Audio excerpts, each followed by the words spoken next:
देखिए, मेरी ज़िंदगी की सियासी ज़िंदगी की शुरुआत जो है वो लोग नहीं जानते हैं। तो इन हालात से हम पहले से गुजरते हैं, अभी गुजरेंगे, तो इसमें मनोबल क्यों होगा। वो उनके पार्टी का फैसला लिए चले गए। हम चुनाव ज़रूर लड़ेंगे और हमारे अध्यक्ष ने ये बात का ऐलान कर दिया है कि हम 100 सीट पर इलेक्शन लड़ने की तैयारी कर रहे हैं और इसी सिलसिले हम पूरे उत्तर प्रदेश में फिर रहे हैं, जनता से मुलाकात कर रहे हैं, जनसभाएं कर रहे हैं। संगठन मजबूत है तो हम अपने रास्ते पर चल रहे हैं। तो किसके साथ आपका अलायंस है? देखिए, हम तो अभी भी शिवपाल यादव साहब से बातचीत में है। हमारी एक बार मुलाकात चंद्रशेखर रावत साहब से भी हुई, दूसरे भी कई दल से हमारी बातचीत हो रही है। तो आगे देखिए क्या होता है। क्या आपको लगता है कि जब आप 100 सीट पर चुनाव लड़ेंगे तो सिर्फ उम्मीदवार मुसलमान? ना। देखिए, पार्टी का कैंडिडेट हमारे जो लड़ेंगे वो हर समाज से उनका ताल्लुक होगा, सिर्फ मुसलमान नहीं होंगे।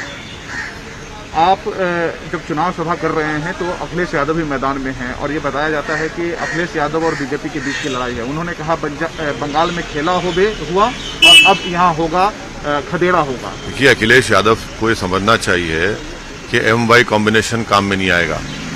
2014 में वो सत्ता में थे, हार गए।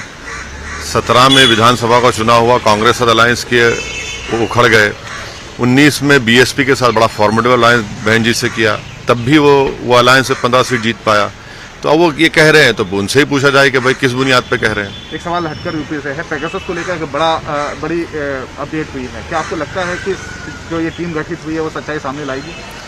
देखिए, सुप्रीम कोर्ट ने जो फैसला लिया है वो फंडामेंटल राइट्स को अपहोल्ड करता है और हम शुरू से कहते आ रहे हैं कि किसी भी इंडिविजुअल सिटीजन की उसका सर्वेलेंस और स्नूपिंग नहीं होना चाहिए, क्योंकि सुप्रीम कोर्ट ने अपने फैसले में कह दिया कि प्राइवेसी हर सिटीजन का फंडामेंटल राइट है।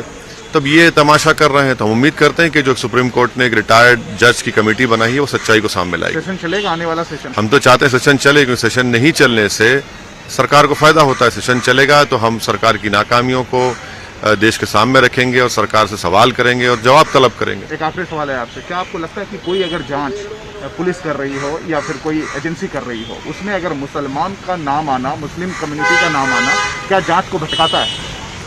देखिए, जितनी जांच अगर मुसलमान उसमें एक्यूज होता है तो वो पूरी बायस्ड होती है। इसके लिए मैं नहीं कह रहा हूँ, कई कमेटीज हैं, कमीशन की रिपोर्ट है, सच्चाई तो सामने आती नहीं है।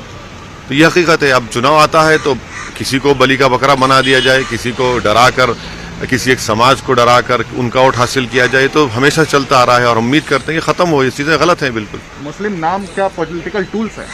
नहीं, मुस्लिम नाम से पोलराइजेशन करने की कोशिशें की जाती हैं। मुसलमानों को बीजेपी मुसलमानों का डर मेजॉरिटी कम्युनिटी पैदा करती है और दूसरे पार्टियां मुसलमानों को डरा कर वोट हासिल करती है। हम ये कह रहे हैं कि ना आपको बीजेपी से डरना है, ना किसी पार्टी को डर कर वोट देना है। आपको उम्मीद पर अपनी एक पॉलिटिकल लीडरशिप को इस यूपी के चुनाव